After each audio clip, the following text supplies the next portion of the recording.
By the title of this video, I'm sure that you all are going to be able to kind of fill in the blanks on what I'm about to talk about. I was wrong on two counts, but I was wrong about both these Spaniards in regards to the 2022 French Open. Now, obviously, the latter of which I am over the moon about and couldn't be happier about being wrong, but obviously, earlier in the day, my title pick ended up going down in the quarters to Alexander Zverev, and if you saw my predictions video, he was obviously my winner of this year's tournament. I still don't really feel that it was a terrible pick, and the way it happened, I'm not really all that disappointed in him, but he was my title pick, and, I know that the overhyped crowd is about to jump all over this loss, so we just gotta talk about it. First off, straight off the bat, I just want to give props to Alexander Zverev. Obviously, is a pretty polarizing figure among the tennis community, seemingly. However, you just never really can deny as a tennis player his upside, and, when he performs, he's excellent and easily put in his best match of 2022. I was shocked, honestly, at the level that he was able to bring, given how terrible he had been throughout this French Open. He almost went out in the second round to Sebastian Baez, had to save match point there and come back from 2-0 down.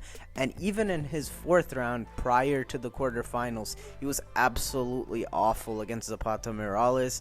He put in like over 60 unforced errors in a straight set win that really did not need to be that close at all. So given the form, I really was expecting nothing less than an Alcaraz win. I will say that. I gave Sasha a better shot of making it more competitive than it was in Madrid. Didn't think he would flop that bad again, but I definitely had Alcaraz as a considerable favorite in this one. This one was kind of reminiscent to me of the Berrettini match in Australia, except in that one, Carlos came out much stronger and came off his purple patch pretty quickly. It was within like 2 games that he started being as errant as he was throughout the first 2 sets in this one, and that's really the only place where I think you can really fault Alcaraz. He was not good at all for the first 2 sets, and saw a bit of this in the Ramos-Vignolas match as well.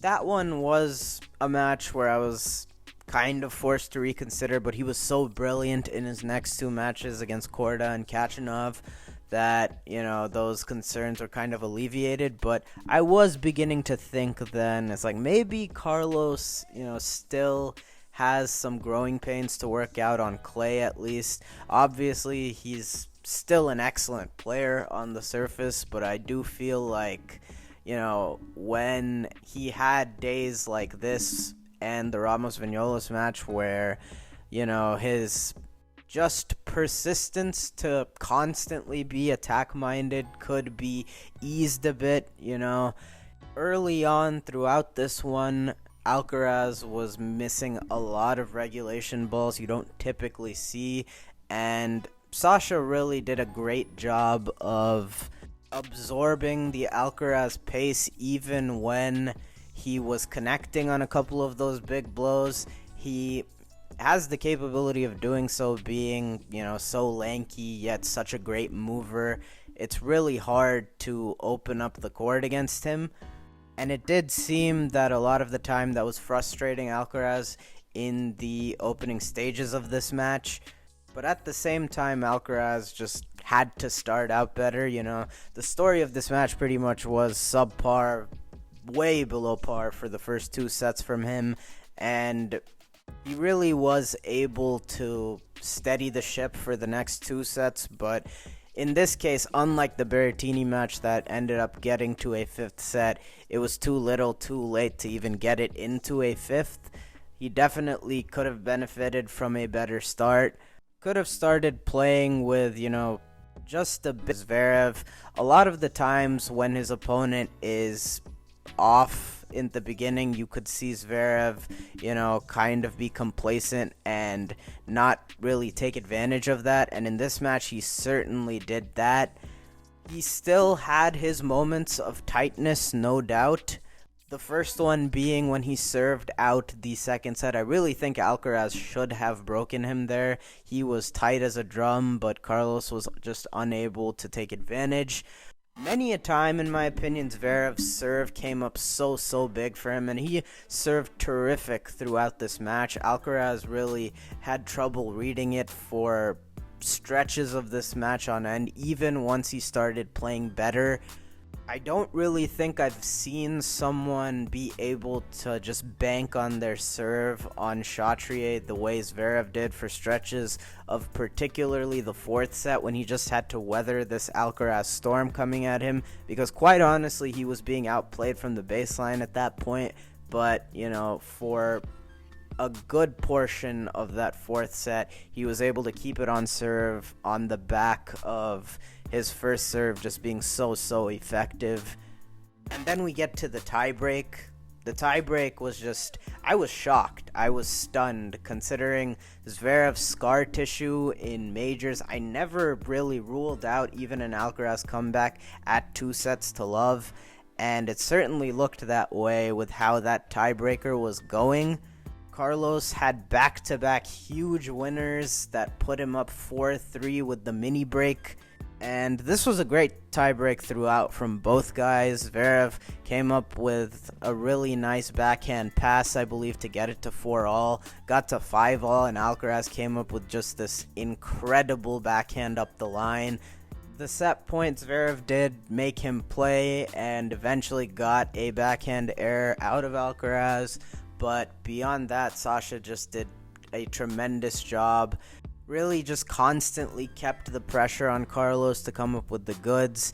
And if I remember correctly, he came up with a very difficult volley at 7-all, I think, to set up his match point. And I think Alcaraz could have done more with this ball. It was a bit of a floater that he could have passed Zverev on, but nonetheless, he hit it pretty hard. Zverev still had to hit a reflex volley into the open court, and he did just that. And then the match point return up the line was just a bullet out of Zverev.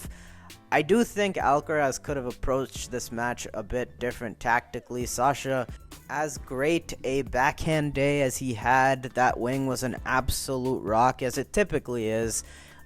His forehand was nothing exceptional in this match. It was solid, and that's better than you can say on a good amount of days for Zverev where his forehand will be shaky, but he wasn't really being all that proactive with it, and I really think Carlos could have done more in really targeting that deuce side, and I don't think he did that as much as he could have. It really fed into Zverev just gaining more and more rhythm on the backhand, and it also was what elicited a lot of those backhand errors from Alcaraz. Obviously, trading backhands with Alexander Zverev is a tall order for just about anybody, and I do think that ended up costing him, but nonetheless, the amount of times Zverev came up with the goods in the clutch moments in this match was stunning. Form considered and all the demons he has in majors, all things considered, he just played a remarkable tiebreaker and remarkable match. Easily the best of his season, and I would definitely say that he earned this one more than Alcaraz lost it. As for Carlos, it's a credit to him that he made it this far. Obviously, the parallels with Nadal's 2005 at this point probably end here, and you would think that's a good thing for him. He is still going to have plenty of chances to do something big in these majors. In fact, he has 3 more still as a teenager, and I think he could be a dangerous force as early as Wimbledon again. Given his +1 potency as well as flat backhand and of course dynamic movement, I think he'll be right back as a contender in a couple of weeks at Wimbledon again, and yeah, things still looking up for him. But again, shout out Alexander Zverev reminding us again that it wasn't too long ago where he was the talk of the tennis world as the next big thing, and that was for a reason. Stunning win given the stakes as well as, his past major history. Maybe this win could be something that'll help wipe the slate clean on that. But at the very least, he now has his first signature win at a major.